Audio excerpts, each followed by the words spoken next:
네, 안녕하세요. 네, 반갑습니다. 네, 인사관리랑 그 경영조정 강의를 하게 된 이인호라고요. 설명이 되게 오래간만에 되게 떨리네요. 저 원래 강의실에서 안 떨거든요. 근데, 이놈의 설명에만 되면, 그러니까 가장 제 입장에서는 부담되는 게 이 자리인 것 같긴 합니다. 어쨌든, 이번에 이제 동차반에 인사노무관리론하고 이제 경영조직론 강의를 하게 됐고요. 이제 관련해서 그 몇 가지 좀 말씀드리도록 할 거고, 일단 간단하게 제 소개 말씀을 드리면, 그 연세대학교에서 경영학과로 학석박 다 한 상태고, 그러니까 지금 강의 경력은 생각보다 오래됐어요. 제가 이렇게 항상 말씀드리면 제 액면에 대해서 많이 판단을 하시는데, 액면이 얼마나 돼 보여요? 네, 그러니까 강의 경력만 얘기하겠습니다. 강의 경력만 말씀드리면 제가 올해로 꼽아봤더니 대학 강의를 기준으로 했을 때 23년 됐더라고요. 네, 그다음에 학원 강의로만 따졌더니 한 17, 8년 정도 된 것 같습니다. 네, 그래서 학원 강의 경력은 되게 오래된 상황이고요. 그다음에 이제 노무사 쪽에서 강의하게 된 건 올해 7년째입니다. 7년째고, 그러니까 여기 전에 딴 데 있다가 이번에 이제 그 프라임 쪽에서 이제 같이 조인하게 돼서 그렇게 돼 있는 상태고, 어쨌든 그래서 강의 경력 20년 넘게 했던 강의 전문가라고 보시면 되고요. 오로지 딴 과목 전혀 모르겠어요. 오로지 경영학 과목만 생각하고 있는 사람이라고 보시면 되고, 일단 제가 추구하는 강의는 일단 철저한 이해 중심. 예, 그러니까 많은 분들이 특히 이제 2차 노무사 시험 준비하시면서 인사 경조 쪽에 대해서 암기 과목이라는 생각을 정말 많이 하시는 것 같으세요. 예, 근데 물론 이제 암기 과목이라고 생각하시는 이유 중에 가장 결정적인 이유는 뭐냐면 답안을 쓰셨기 때문에 그렇긴 하거든요. 하지만 무조건 단순한 암기하는 형태로 쓸 수 없는 과목이 인사랑 경조예요. 예, 이유는 좀 더 다시 말씀을 드릴 거고요. 어쨌든 무조건 인사든 경조든 이해가 수반되어야 되기 때문에 일단 철저하게 이해 중심으로 강의하고자 하는 것이 제 첫 번째 목표라고 보시면 되고요. 그 다음에 또 한 가지, 이제 강의를 하다 보면 여러분들 인사 경조에 대해서 공통적으로 하시는 말씀이 있으세요. 뭔 소리인지 모르겠어요. 뭐 되게 뜬구름 잡는 얘기인 것 같아요. 손에 안 잡혀요. 이런 말씀들을 많이 하시는데, 그건 역시 제가 해결해 드리겠습니다. 어쨌든 뭐 손에 좀 인사나 경조를 좀 잡히게 되는 형태로 강의를 진행할 거고, 그게 이제 제가 강의하면서 가지고 있는 가장 핵심적인 뭐 목표라고 보시면 될 듯하고, 이제 간단하게 제 소개는 그 정도로 마무리를 좀 짓고요.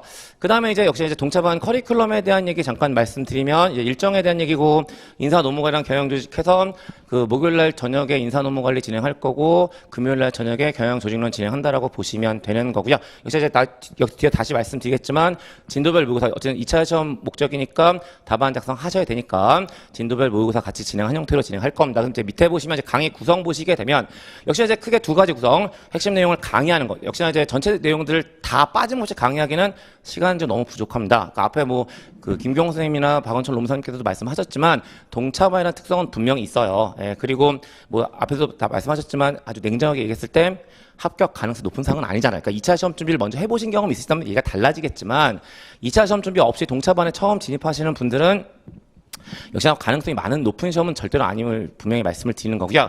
그래서 이제 역시나 아까 박원철 노무사님도 그 말씀하셨던 걸로 기억되는데, 하지만 이제 제가 가지고 있는 것 중에 한 가지는 뭐냐면, 일단 시험을 보러 들어가시는 거에 대한 그 분위기나 경험을 쌓는 거예요. 예, 그러니까 역시 시험장에 한번 가본 적이 있는 것과 그렇지 않은 것에 대한 차이는 분명히 있거든요. 예, 그러니까 그 시험장에 들어간다는 그 경험을 가진다는 것 분명한 의미를 가지고 있는데, 근데 여기서 중요한 건, 그럼 이제 그냥 1차 시험 합격하셨으니까 2차 시험 날 그냥 가서 참석만 해. 그건 너무 이상하잖아요. 일단 이틀 동안 시험 봐야 될 거고, 남들 진짜 열심히 쓰고 있는데 나 혼자 이러고 있어요? 안 되는 거잖아요. 그러니까 그래서 뭔가 좀 쓸 수 있는 뭔가 기본적인 것들은 갖춰야 되지 않을까? 그런 것들이 아마 동차반의 가장 핵심적인 목표가 아닐까라는 생각이 들어요. 그 다음에 또 제가 가지고 있는 지론 중에 한 가지는 뭐냐면요. 일단 모르는 문제가 나오면 2차 시험이니까 공란을 내둘 수는 없잖아요. 소설이라도 써야죠. 근데 소설도 써야 늘어요. 예, 그러니까 그런 것도 다 연습의 의미를 가지고 있으니까 이제 그런 게 기본적인 취지라고 보시면 되는데, 다 돌아오면 어쨌든 모든 내용들 다 강의할 수 있는 상황이 아니기 때문에 핵심 내용들 중심으로 좀 강의를 진행할 겁니다. 그래서 인사도 마찬가지고 경조도 마찬가지고, 일단 그 인사나 경조가 가지고 있는 기본적인 뼈대 구축하고요. 그다음에 아까도 말씀드렸지만 뭔가 써볼 수 있어야 되잖아요. 그러니까 동차반 가셔서, 그러니까 그 실제 시험 가셔가지고 그냥 앉아만 있을 수는 없으니까 뭔가 이제 쓸 수 있는 답안 작성이 가능한 형태로 강의를 좀 진행하려고 할 거고, 그런 이유 때문에 이제 전 어떤 형태로 강의를 진행할 거냐면, 시스템 접근법, 그러니까 탑다운 방식이요. 그러니까 무슨 얘기냐면, 그러니까 제가 용어를 만들긴 한 건데 좀 있어 보이긴 하는데 사실 있어 보이는 의미는 아니고요.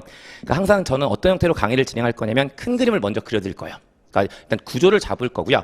그 큰 그림이 그려지고 나면 그 밑에다가 세부적인 그림들을 잡아드리면서 전체적으로 이해를 하는 형태, 그런 형태로 강의를 좀 하려고 하는 거고, 이런 형태의 강의를 제가 고집하는 이유 중에 한 가지는 뭐냐면, 이래야만 답안지가 써져요. 그러니까 사실 1차 시험을 준비하실 때는요, 어떤 방식으로 공부하셔도 돼요. 어차피 5개 중에 하나를 고르면 되는 거니까. 하지만 2차 답안지는요, 그 2차 시험은 답안지를 직접 작성하시는 거고, 물론 그 안에 들어간 컨텐츠도 물론 중요한 의미를 가지지만 답안 작성에 대한 전체적인 논리 흐름이나 구조도 분명한 의미를 가지고 있거든요. 그리고 이제 그런 것들을 하기 위해서는 당연히 좀 이해 중심으로 구조를 잡아가는 것들이 필요하기 때문에 탑다운 방식에 입각해서 그렇게 강의를 좀 진행하도록 할 거고, 그 다음에 이제 두 번째, 역시나 이제 강의를 통해서 아니면 여러분들 개인적인 학습을 통해서 내용들을 습득하셨다면 그걸 모아지는 게 우리의 목적이에요. 머리에 담는 것까지가 아니잖아요. 그 머리에 담은 내용 어쨌든 답안지에 써야 되는 겁니다. 예, 근데 뭐 이미 여러분들 경험 있으실 것 같긴 한데 특히 대학교 시험에서도 보시면 아시겠지만 시험 준비 되게 열심히 했어요. 머리 되게 많이 알고 있어. 근데 이상하게 답안지 뭐 안 써지는 거잖아요. 그러니까 역시 그 써보는 건 역시 연습을 해야 되는 거니까 동차반에서는 분명히 그 답안 작성을 연습할 수 있는 시간을 가지셔야 되는 거고요. 그 목적상으로 모의고사를 좀 진행하도록 할 텐데 역시 동차반 특성상 처음부터 전범위 모의고사를 볼 수는 없잖아요. 뭐 한 개 있어 전범위를 보지. 그러니까 매주 이제 한 번씩 수업이 진행되고 나면 그 내용들을 가지고 그 다음 주에 50점짜리로 이제 진도별 모의고사가 진행된다라고 보시면 되는 거고요. 지금 이제 노무사 시험 체제를 보시게 되면 50점짜리 한 문제, 25점짜리 두 문항이니까 저 역시 50점짜리 한 문제를 출제하든가 아니면 25점짜리 두 문제를 출제해서 진도별로 이제 그 50점 만점짜리로 모의고사가 진행된다라고 보시면 되고요. 그럼 이제 모의고사 답안을 썼단 말이죠. 그리고 아까 말씀드렸지만 뭐 모르면 소설을 써야 한다고 말씀을 드렸으니까 근데 쓰긴 썼어. 근데 내가 이걸 정말 잘 쓴 건가 못 쓴 건가?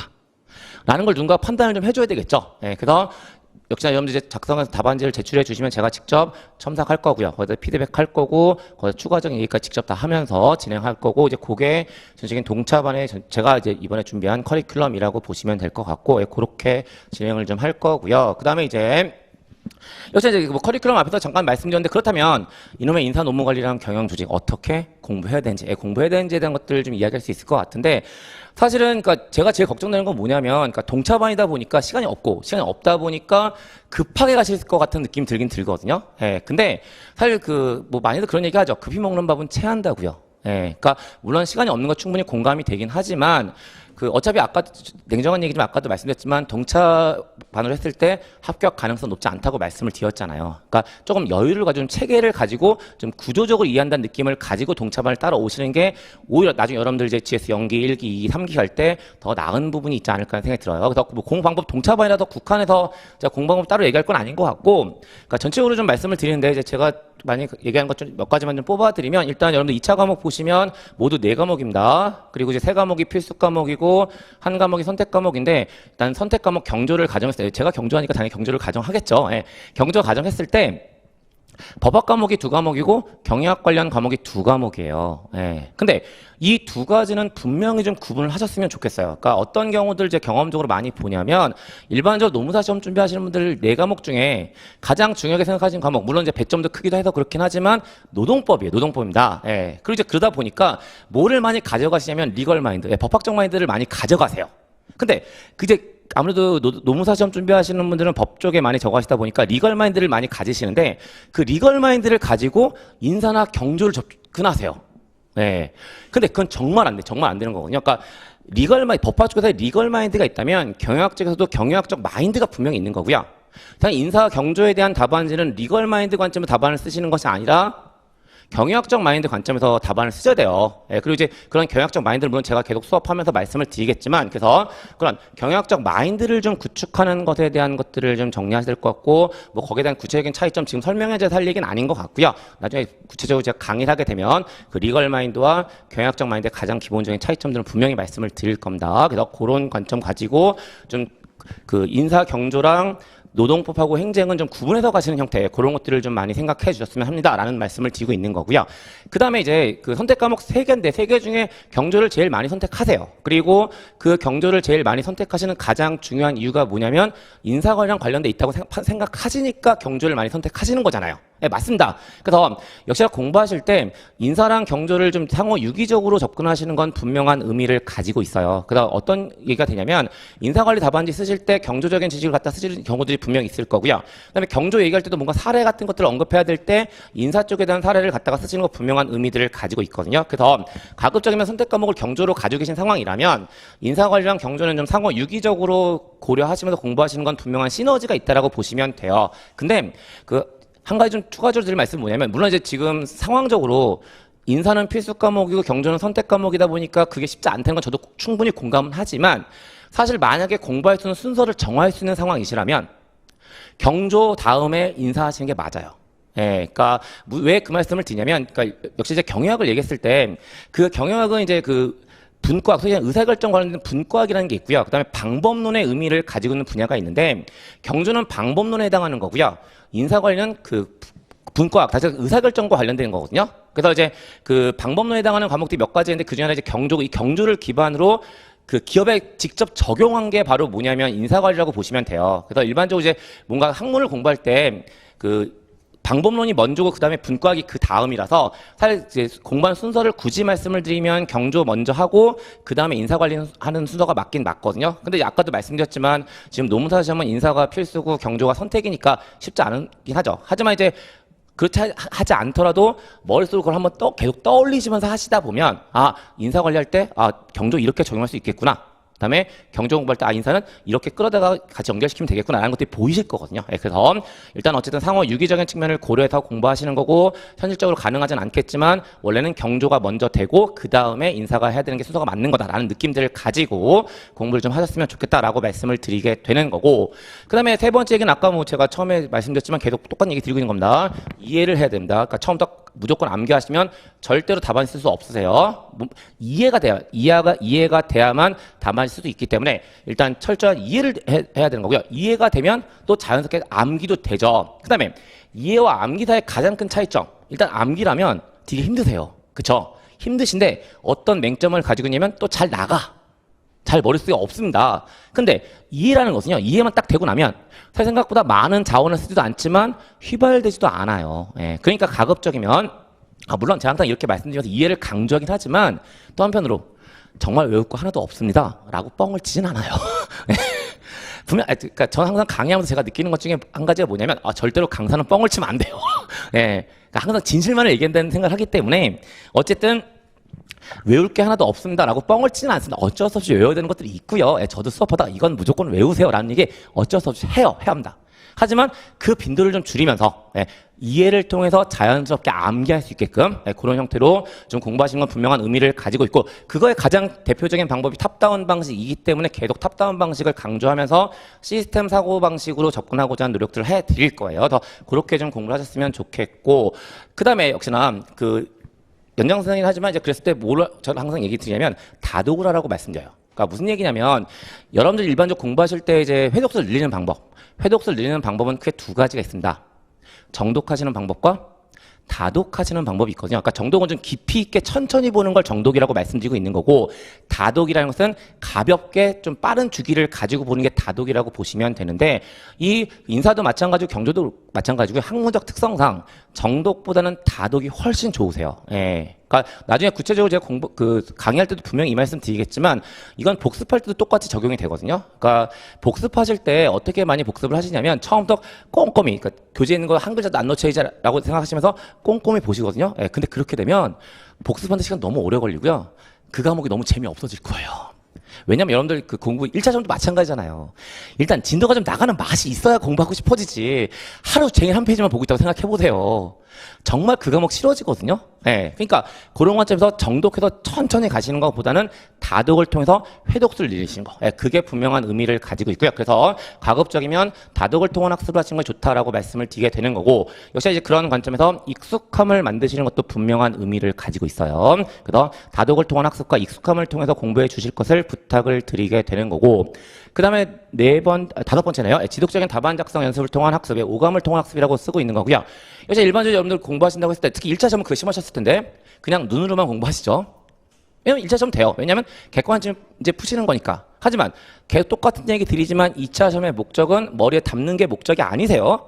뭐 그럴 리 없겠지만 머리가 그냥 비어 있어도 쓸 수만 있으면 되는 거잖아요. 근데 이 쓰는 것 역시 연습이 필요하니까 2차 시험 항상 공부하실 때 눈만 가지고 안 되는 겁니다. 손도 계속 고통을 받으셔야 되고요. 거기에 모두 같이 하라고 말씀을 드리냐면 귀도 계속 고통을 받으셔야 돼요. 그러니까 일반적으로 사람은 다양한 기관들을 가지고 이제 정보들을 받아들이는데 생각보다 오래 남는 그 감각기관이 뭐냐면 귀예요, 귀. 예, 그러니까 대부분 이제 눈과 손은 이제 많이 하시는데 귀를 내버려 두시는 경우도 생각보다 많으시거든요. 근데 이 귀를 계속 때려주는 거.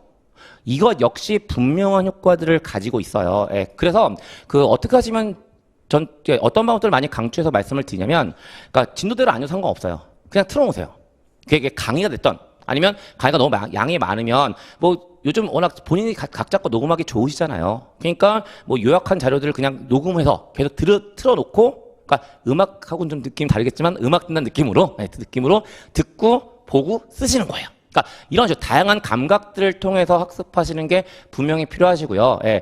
그러다 보니 이제 어떤 일이 생기냐면요. 계속 들으시면 나중에 시험장 들어가시면 본인 목소리가 들리실 거예요. 예. 막 본인이 이렇게 쓰라고 얘기해주고 있어. 얼마나 짜릿한데요.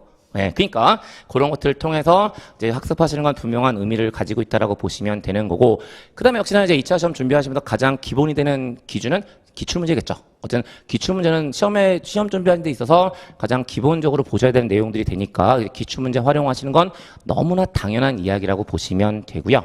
그다음에 이제 역시나 저는 모두 좀 많이 강조해서 말씀을 드리냐면 서브노트 많이 강조해서 말씀을 드려요. 그러니까 왜 서브노트를 많이 강조해서 말씀을 드리냐면 뭐 계속 똑같은 얘기지만 다독을 통한 거고 회독수를 늘리셔야 되는데, 물론 처음에 이제 그러니까 뭐 동차반 아니고 이제 나중에 GS 연기도 마찬가지인데, 그러니까 특히 GS 연기가 되면 시험 날짜까지 한 1년 가까이 남아 있는 상태가 되니까 되게 느긋해 보이거든요. 네. 그러니까 그때는 꼼꼼히 보셔서 회독수를 가져가셔도 시간적 부담이 안 돼요. 근데 시험 날짜 임박해지면 이제 정말 짧은 시간 안에 회독수를 늘려가시는 건 분명한 의미를 가지는데, 시험 날짜 임박해서까지 기본서를 계속, 기본도 되게 두껍잖아요. 예. 그 두꺼운 기본서를 가지고 회독수를 늘릴 생각하면 아찔해지는 거죠. 그러니까 일반 사람들은요, 그 어떤 특성을 가지고 있냐면 일단 만만해 보이면 하고 싶어져. 근데 만만해 보이지 않으면 천천히 하면 괜찮은데 포기해버리죠. 그러니까 회독을 늘릴 때 기본서가 너무 두꺼워. 만만해 보이지 않아. 그럼 아예 안 해버리거든요.